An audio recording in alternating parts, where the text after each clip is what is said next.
de compartir otros seminarios web con Númenos, consultor y experto internacional en gestión de riesgo, prevención de lavado de activos, cumplimiento normativo, gobierno corporativo y control interno de los sectores públicos y privados. Gracias por estar con nosotros una vez más y si todo va bien, pues nos vemos en Guatemala. Bienvenido. Gracias, César. Buenas noches, ¿no? Para mí es un gusto poder estar junto con ustedes y agradeciendo a Luminous por la invitación de poder acompañarlos en esta sesión y esperando también podernos ver en Guatemala, poder conocer allá Sololá. No conozco esa zona, espero poder conocerla ahora en el mes de mayo. Eh, como comentaba, efectivamente César y también Katia, lo que vamos a conversar ahora es asociado a lo que viene a ser la gobernanza, el riesgo y cumplimiento. Cuando nosotros pensamos en las medidas o en los controles AML, sobre todo en Latinoamérica, es inevitable hacer una asociación con el cumplimiento, que son conceptos que a veces en otras latitudes podrían ser un tanto diferentes, ¿no? Por ejemplo, el compliance officer, entendido en la parte de Sudamérica, es aquel funcionario que se encarga de ver el antilavado de dinero.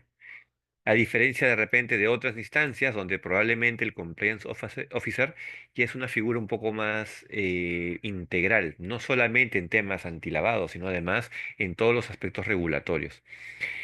Sin perjuicio de ello, al momento que nosotros empezamos a desarrollar o entendemos lo importante que puede haber en el ámbito de lo que es gobernanza, riesgo y cumplimiento, es importante, es básico, es necesario poder lograr la interrelación entre ellos, ¿no? Porque tiene que haber una relación. Cuando hablamos del entorno organizacional de una empresa, indudablemente lo que estamos buscando es que esta empresa pueda tener una sostenibilidad que le permita no solamente subsistir, sino además crecer en el mercado.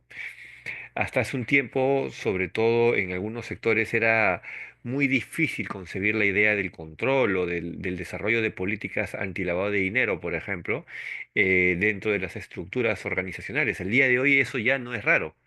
Al día de hoy se convierte en una necesidad, sobre todo porque muchos de los reguladores sectoriales en nuestros países, en Latinoamérica, empiezan a poner con mucho mayor énfasis, empiezan a desarrollar regulación específica para cada uno de los sectores, para cada una de las industrias a las que se les denomina o se les cataloga como sujetos obligados, ¿no?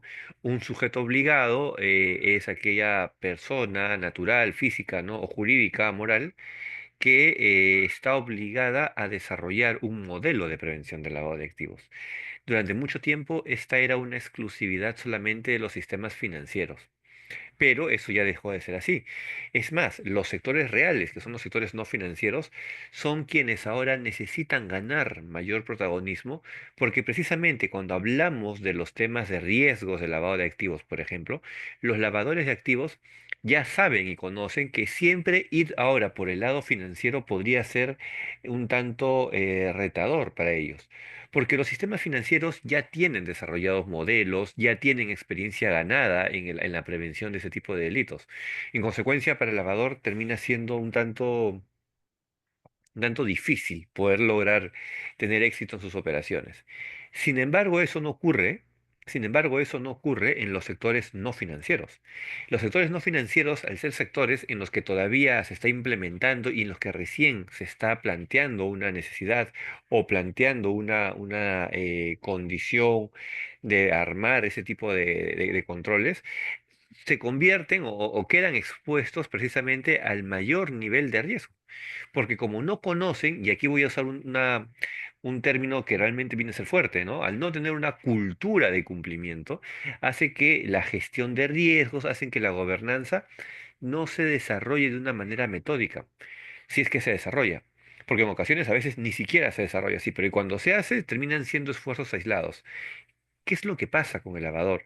El lavador se aprovecha entonces de estos sectores para precisamente, en ese sentido, ellos puedan aprovechar esa carencia de controles, esa carencia de lo que vienen a ser las exposiciones, por ejemplo, a riesgos, la experiencia en el manejo de operaciones, para precisamente tratar de ellos de influenciar o incluir ahí esos fondos ilegales que ellos pretenden lavar.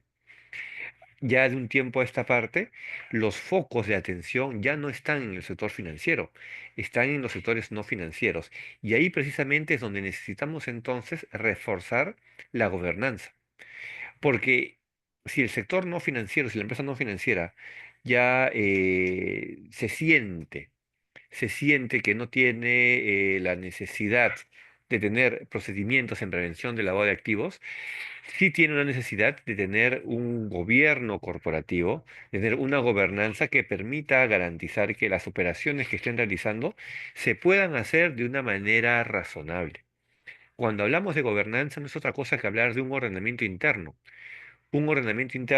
que sí pueda permitir, un ordenamiento interno que sí pueda facultar el poder alcanzar un estándar en el que las operaciones se realicen de acuerdo a la normativa vigente, de acuerdo a las buenas prácticas, que sean operaciones que se estén realizando definitivamente bajo un entorno, bajo un contexto razonable y sobre todo bajo un contexto que busque o que priorice la salud del negocio. Cuando hablamos nosotros de la industria, de los sectores privados, tenemos que ser conscientes que un sector privado siempre va a estar apuntando y siempre va a estar enfocado en lo que viene a ser el crecimiento o la generación de riqueza. Cualquier persona que pone, un inversionista que pone una empresa privada, evidentemente lo que va a buscar es tener rentabilidad de sus fondos. Nadie pone un dólar hoy para sacar un dólar mañana. Uno va a esperar siempre tener alguna rentabilidad. Pero dentro de este ímpetu de generar riqueza, de generar dinero, no podemos ahora dejar de lado también la necesidad de mantener buenas prácticas comerciales, la necesidad de manejar una adecuada gestión de riesgos.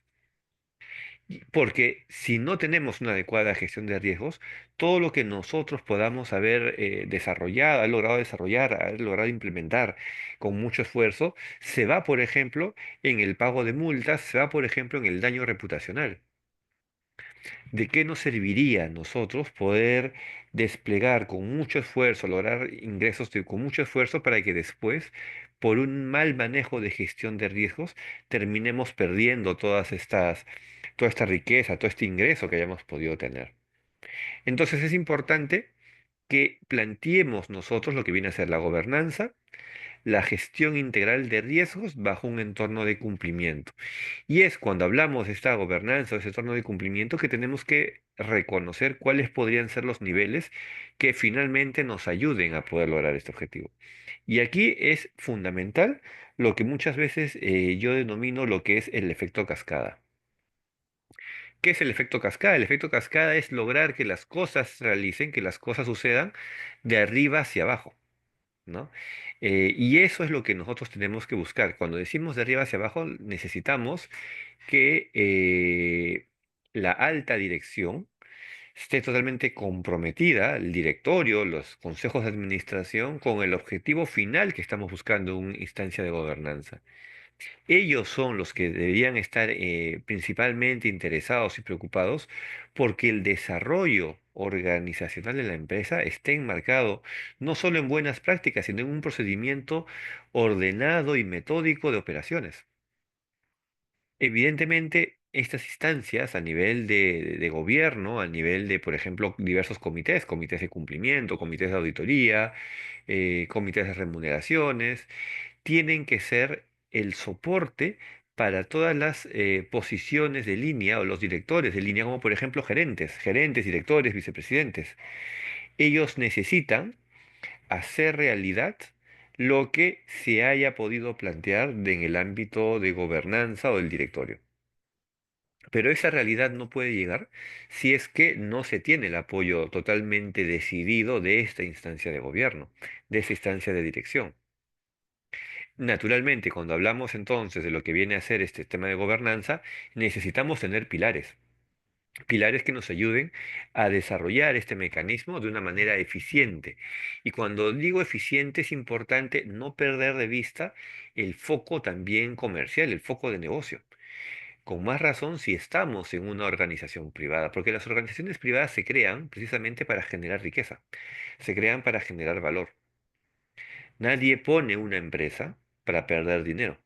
Todo lo contrario, alguien hace una inversión para poder ganar dinero. Sin embargo, esta ganancia tiene que ser muy bien encausada para que no pudiera ser, bajo el argumento del fin último de la ganancia, no pueda llevarnos por mecanismos o caminos que realmente puedan poner en riesgo nuestra integridad, que pueda poner en riesgo nuestra reputación. ¿Cuáles vienen a ser estos pilares entonces? Si tenemos que hablar de este gobierno corporativo, tenemos que hablar de esta decisión, de este ímpetu decidido del lado de quienes vienen a ser nuestros, nuestros directores, nuestros líderes en las organizaciones, es a través de unos pilares, donde por ejemplo tenemos uno de ellos, el oficial de cumplimiento. El oficial de cumplimiento que es quien está en el día a día de la operación. Y es este oficial de cumplimiento que está en el día a día el que va a poder, el que va a permitir llevar ese control, velar por el cumplimiento de estas buenas prácticas. Nótese que cuando hablamos del oficial de cumplimiento, este oficial de cumplimiento es una posición de control, no es una posición operativa. Y aquí es importante hacer esa distinción, porque si no, tenemos después un oficial de cumplimiento que intenta hacer un pulpo para poder atender diversos aspectos operativos, pero que finalmente pueden nublar un poco su visión como unidad de control para poder cumplir su objetivo, para poder cumplir su razón de ser. Y su razón de ser es velar porque los sistemas de control interno, los sistemas de cumplimiento se cumplan. La razón de ser del oficial de cumplimiento no es ejecutar el control necesariamente. Es más, no debería ser ejecutar el control, porque él está en una posición de supervisión. Si él ejecuta el control, no podría ser juez y parte, él no podría después emitir un juicio de valor respecto del cumplimiento o la ejecución de ese control, porque él mismo lo ha hecho. Entonces, tenemos que reconocer que dentro de la gobernanza que hay en una empresa, en una organización, la figura del oficial de cumplimiento termina siendo un aspecto neurálgico, termina siendo un aspecto fundamental y protagónico de lo que viene a ser la vigilancia de este modelo. Ahora, naturalmente el modelo no solamente queda en la asistencia o en la figura del oficial de cumplimiento. También tenemos que tener presente ahí lo que viene a ser diversas serie de políticas y procedimientos, como por ejemplo los manuales de cumplimiento, los manuales de prevención del lavado de activos, los códigos de ética, los códigos de conducta. Este tipo de normativa, este tipo de que normativa interna, porque recordemos siempre, ¿no? En todos nuestros países tenemos tanto normativa interna como normativa externa, ¿no? La normativa externa es aquella definida por un regulador. Es decir, es la normativa que no depende de nosotros como organización. Tenemos que seguirla solamente porque es dada por un regulador. Sin embargo, la normativa interna sí está bajo nuestro dominio, porque la normativa interna son nuestros manuales de procedimientos, son nuestras políticas, nuestras normas específicas, nuestros códigos de éticas y de conducta. Eso nosotros mismos los podemos modificar, los podemos cambiar, los podemos actualizar, los podemos aumentar, los podemos reducir. Entonces, cuando nosotros hablamos de esa gobernanza, tenemos que partir por tener un marco normativo interno sólido. Y es un marco normativo sólido que precisamente lo que va a buscar este marco normativo sólido, precisamente lo que va a buscar es poder dar el marco general para que nosotros podamos desarrollar nuestras actividades comerciales ahí. Actividades comerciales con total libertad, con total tranquilidad y sobre todo con mucho criterio. Cuando hacemos una actividad o cuando desarrollamos una actividad comercial, no necesariamente es que solamente vamos a estar apuntando a lo que viene a ser ganar dinero como del lugar, porque también tenemos un componente de principios que es fundamental que nosotros podamos siempre tener presente. Y sobre todo, ¿saben por qué? Porque cuando estamos hablando de esta instancia de gobierno a través de líderes, nosotros como líderes tenemos mucha mayor responsabilidad porque podemos terminar siendo la inspiración de todos los colaboradores, de todos nuestros subordinados. Y la forma en que nosotros podamos garantizar que las cosas se realicen no va a ser solamente los líderes solos, eso va a ser todo un trabajo en equipo. De nada va a servir tener implementado una buena gobernanza en una empresa si, por ejemplo, no están nuestros empleados, nuestros trabajadores, no están convencidos de lo importante o de la necesidad que pueda haber de trabajar de manera correcta. No solamente por tener miedo a una sanción, porque acá también hay algo importante.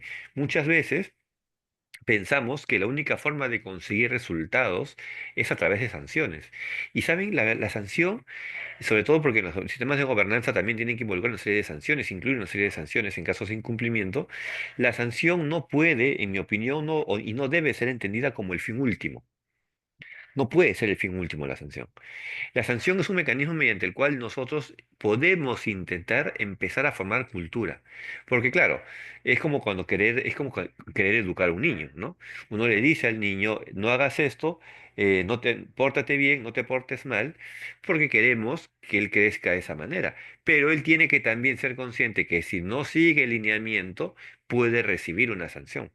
O sea, es natural decirle, tienes que portarte bien, porque si te portas mal, puedes tener una sanción. Pero si se dan cuenta, el fin último no va a ser la sanción. El fin último es lograr que se desarrolle una cultura y un entendimiento, en este caso en el niño, para que él pueda desplegar unas buenas prácticas. Lo mismo pasa en las organizaciones. Tenemos que nosotros ver la forma en que los colaboradores, los empleados, los trabajadores, que son quienes finalmente mueven todo el mecanismo de una organización para que camine, desarrollen sus actividades siempre dentro de un marco de respeto, de principios, un marco normativo saludable. Por supuesto, ni qué decirlo, alejado de cualquier indicio de delitos. Y eso es lo que nosotros tenemos que cuidar mucho. Ahora, para lograr esto también necesitamos un apoyo colegiado en una organización. Y aquí, por ejemplo, cobra mucha importancia las áreas de recursos humanos, las áreas de personal, porque son quienes se encargan de seleccionar y capacitar al personal. Qué riesgoso puede ser, fíjense, contratar a un colaborador que tenga grandes pergaminos técnicos y profesionales, pero que carezca de una formación en principio y valores respecto a lo que vienen a ser, por ejemplo, buenas prácticas comerciales. Imagínense qué problema sería tener a ese colaborador. Alguien diría, no, pero él, si es muy bueno técnicamente, va a vender, va a traer ingresos. Sí, pero ¿bajo qué costo? Y entonces, por el ímpetu de querer cerrar de repente un negocio, pudiera ser que él quede tentado a dar ciertos incumplimientos con tal de conseguir su meta. O sea, el fin último no debería ser solamente ese.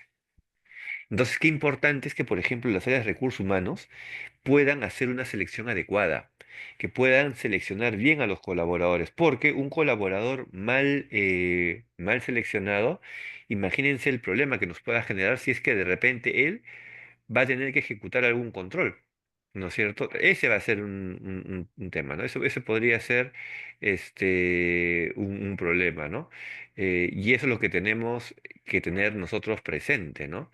Eh, ¿Me permites un sí, segundo, sí, claro.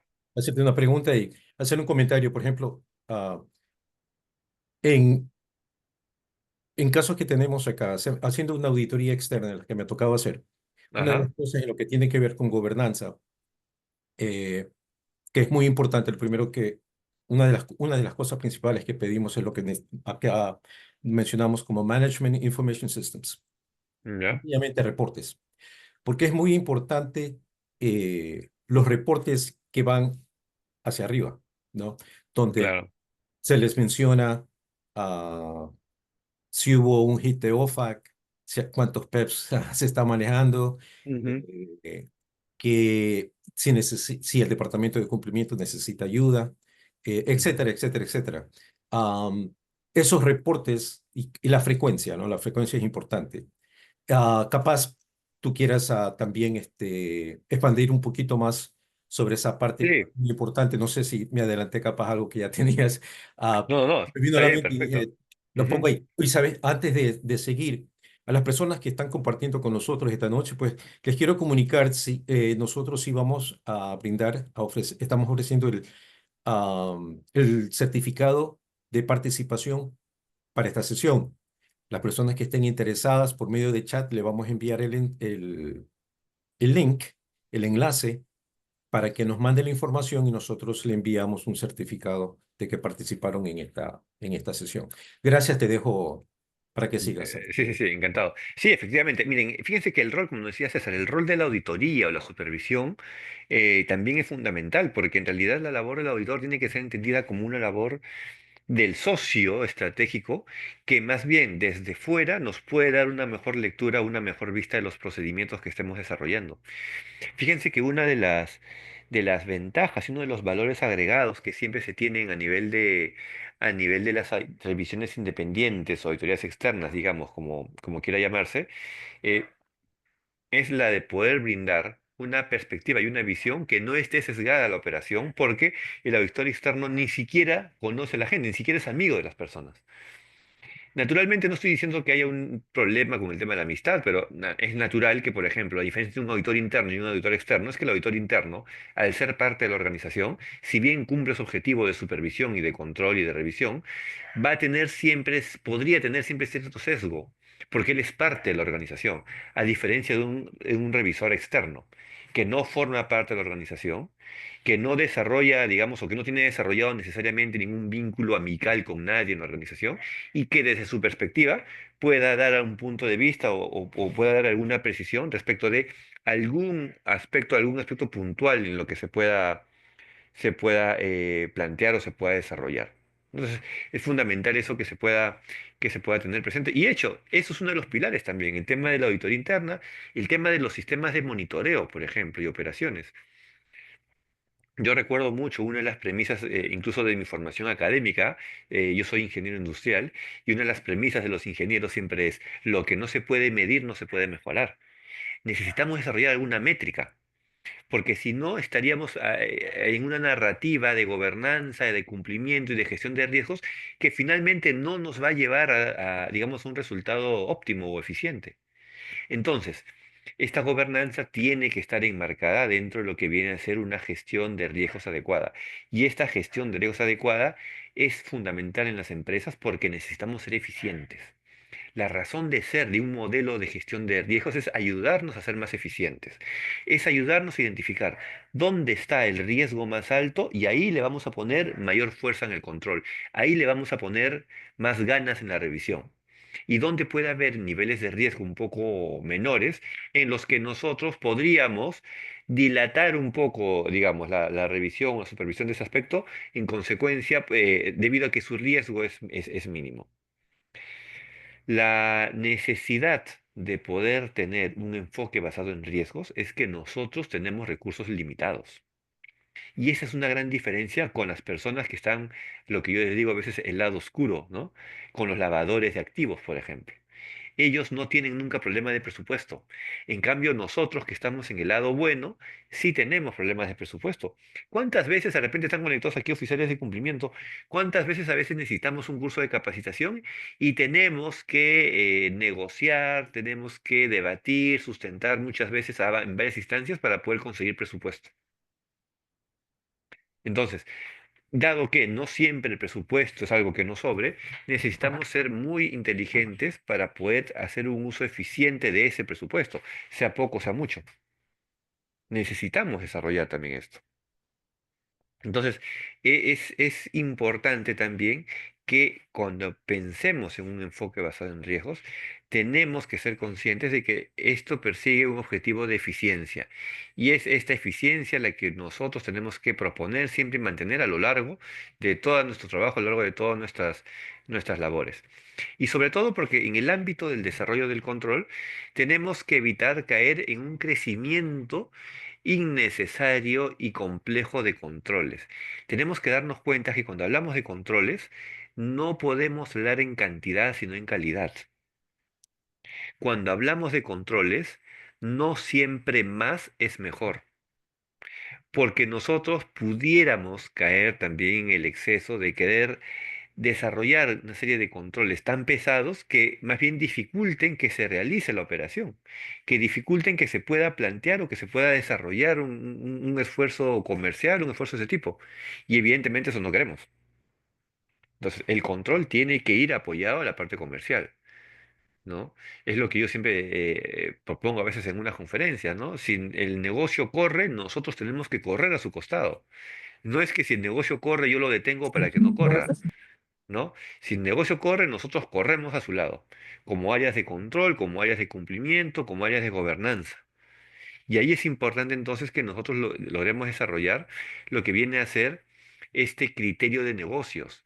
Es necesario que nosotros, por ejemplo, si somos encargados de desarrollar los procedimientos o medir o proponer los controles, nosotros tenemos que hacer una adecuada medición del impacto que produzca el control. ¿Me permites la palabra? Sí, claro que Es sí. para Ujú. darles a conocer a las personas que están presentes que esto se está grabando y lo vamos a poner en nuestro canal AML TV en YouTube y se lo va a poder ver. Le vamos a enviar el enlace por medio de chat. Pablo, si nos permite, por favor. Ah, lo pueden compartir con alguien, alguna otra persona que capaz no pudo estar presente o si ustedes tienen que salir por alguna razón y no alcanzan a ver toda la presentación. Va a estar disponible en AML TV en una de las pestañas de nuestro sitio web. Gracias. Sigue, gracias a Juan Carlos. Ya, gracias.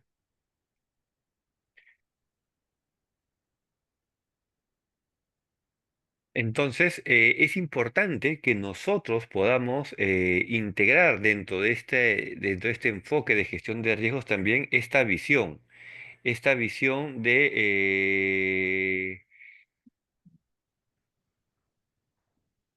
visión de negocios para que podamos nosotros plantear, para que nosotros podamos también medir cuál podría ser el impacto que se produce por el control. Porque evidentemente el control lo que me está buscando, lo que está buscando desarrollar es precisamente una manera de poder asegurar la salud del negocio.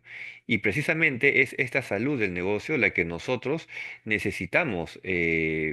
Nosotros tener presente al momento que queremos, por ejemplo, desarrollar, desplegar un control de que nosotros podamos querer hacer diversos esfuerzos, ¿no? Entonces es importante siempre que al momento que se vaya a plantear un control podamos medir el impacto que puedan producir este en la cadena operativa. Y hay que hacer siempre foco en las actividades, tanto del control como del negocio. Control y negocio, eso es lo que nosotros necesitamos siempre tener planteado. Por eso es de que si pensamos en las normativas de prevención del lavado de activos, si pensamos, por ejemplo, en el Grupo de Acción Financiera Internacional, vamos a recordar de que ellos proponen ya en su recomendación uno un enfoque basado en riesgos que precisamente lo que hace es proponer un esquema de controles proporcionales a los niveles de los riesgos. No podemos pensar en poner controles de manera transversal y homogénea a todos, porque no todos son iguales, no todos los riesgos son los mismos. Entonces, qué importante es que nosotros lleguemos a identificar esta distinción, esta variabilidad que puedan haber en los riesgos, para que precisamente en función a esta variabilidad de los riesgos, es de que nosotros ya podamos determinar cuáles pueden ser los diferentes grados o el alcance de los controles que nosotros podamos estar implementando al interior de una organización, ¿no? Entonces, ya el GAFI en esa recomendación uno nos habla de un enfoque basado en riesgos que busca establecer medidas proporcionales o controles proporcionales a los riesgos, para que en caso se encuentren riesgos menores, podamos optar también por medidas simplificadas de riesgo. Pero entonces cuando hablamos de riesgo y empezamos a entender lo que es esta adecuada gestión de riesgo, necesitamos nosotros también a veces redefinir ciertos conceptos. Como por ejemplo, cuando hablamos de gestión de riesgos, tenemos que reconocer, tenemos que identificar que evidentemente hay un concepto llamado vulnerabilidad. ¿Qué es una vulnerabilidad? Una vulnerabilidad es una debilidad interna. Muchas veces nosotros conocemos nuestras debilidades y no las conoce el regulador, no la conoce nuestro supervisor. Pero nosotros, dado que conocemos estas vulnerabilidades, las podemos trabajar. Las trabajamos para precisamente poder resolverlas. Y eso es lo que nosotros tenemos que poder tener presente, ¿no? Entonces, eh, nosotros tenemos que tener presente que cuando identificamos estas vulnerabilidades, tenemos que empezar a trabajarlas para poder resolverlas, porque así como hay vulnerabilidades, que es una debilidad interna, tenemos otro concepto que es la amenaza. Y el problema en la amenaza es que la amenaza es un evento externo que nos hace daño. Entonces, la amenaza no está bajo nuestro dominio. A la amenaza no la podemos cambiar, la amenaza no la podemos modificar. A la amenaza solamente se le enfrenta. Entonces, por ejemplo, ¿cuál es una típica vulnerabilidad? Una típica vulnerabilidad es tener personal poco capacitado. ¿Cuál sería una amenaza? Estar en un entorno de repente donde, imaginémonos, ¿no? Las condiciones de fraude son muy altas. ¿Dónde aparece el riesgo? Cuando esta vulnerabilidad se encuentra con la amenaza. Cuando este empleado que no está capacitado se enfrenta a una condición de fraude y como no está capacitado, no le es posible identificar la condición de fraude y cae en el fraude. Entonces, el riesgo se da cuando la vulnerabilidad se encuentra con la amenaza. Como no queremos esto, ¿qué es lo que hacemos? Proponemos controles. Pero como las vulnerabilidades en el tiempo van cambiando, una vez que le ponemos el control, necesitamos monitorearlo para ver si después de un tiempo hay que revisar nuevamente porque pueden haber surgido nuevas vulnerabilidades o pueden haber surgido nuevas amenazas. Y es en ese sentido donde entonces ahora nosotros tenemos que volver a poner nuevos controles. Y ese es un círculo virtuoso, digamos, de la gestión de riesgos, porque con el tiempo esto siempre va a ir ocurriendo, ¿no? Entonces no nos olvidemos, vulnerabilidad, debilidad interna, amenaza, evento externo que hace daño. Cuando la vulnerabilidad se encuentra con la amenaza, aparece el riesgo, nosotros no queremos riesgos, ponemos el control. Y luego repetimos esto constantemente. Y esto es gestión de riesgos. Y esto es gestión de riesgos, ¿no?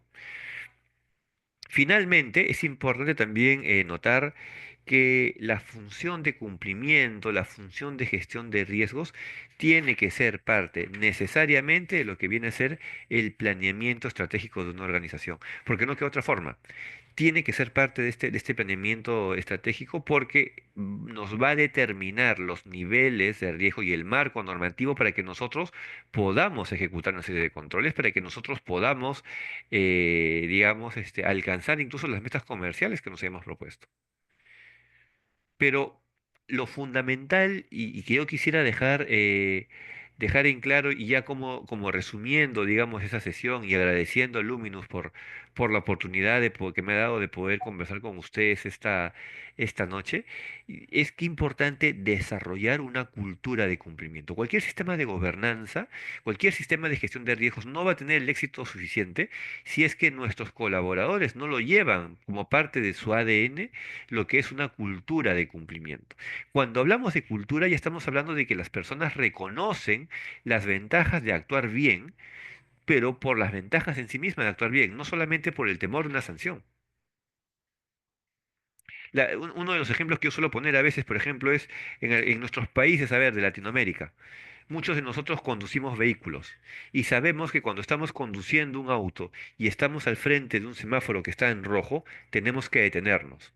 La pregunta es, ¿nosotros nos detenemos porque realmente estamos convencidos de que hay que hacerlo o porque tenemos el miedo a una sanción?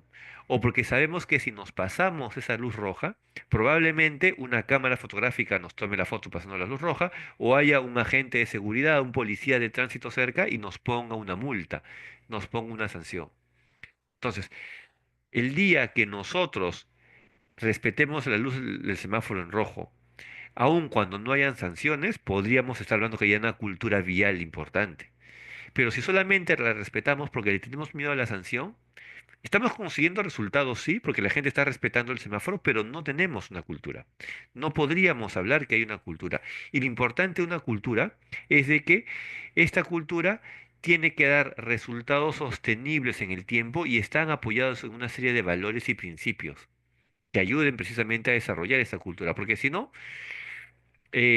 podemos tener muy buenos resultados en el corto plazo, pero eso no nos garantiza que esto se pueda mantener dentro de todo lo que es el ámbito o el ejercicio que tenemos en nuestras actividades.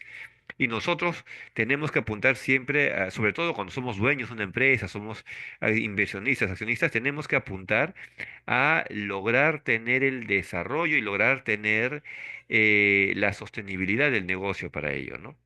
No queremos solamente hacer un buen negocio hoy y mañana quebrar.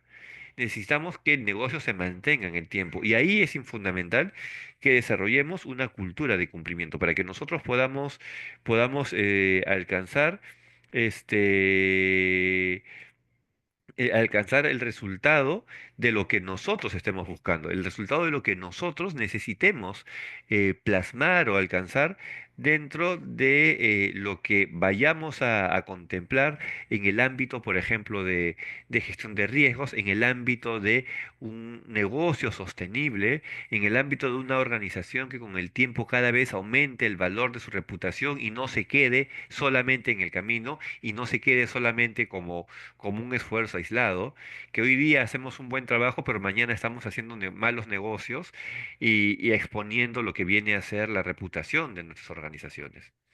¿No? No olvidemos que la reputación la podemos, la ganamos en mucho tiempo de trabajo, pero la perdemos en pocos minutos.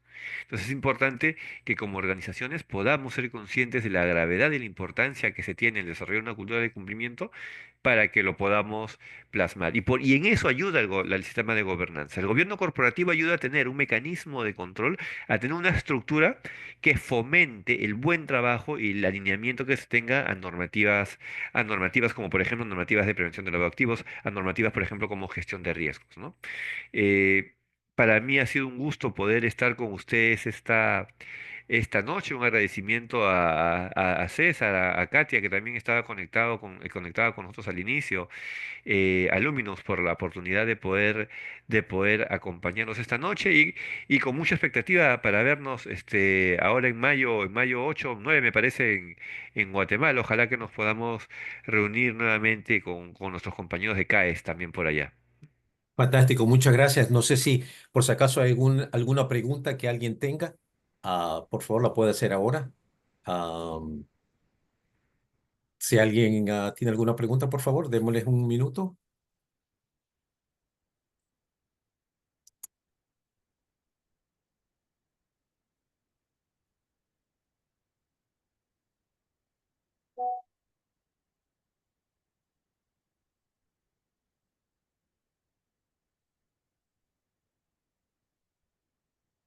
Ah, no, parece que no, pero bueno, Parece tuvimos que todo está claro, parece que todo ha sido claro.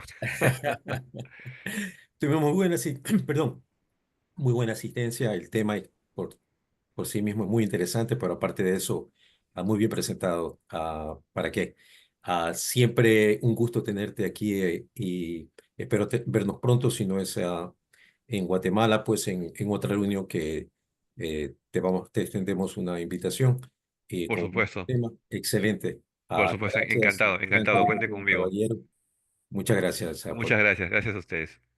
A todos ustedes, gracias por su asistencia y lo esperamos ver pronto. Acuérdense que tenemos con la licenciada Katia Morales el 17 en lo que tiene que ver con capacitación, el programa de capacitación.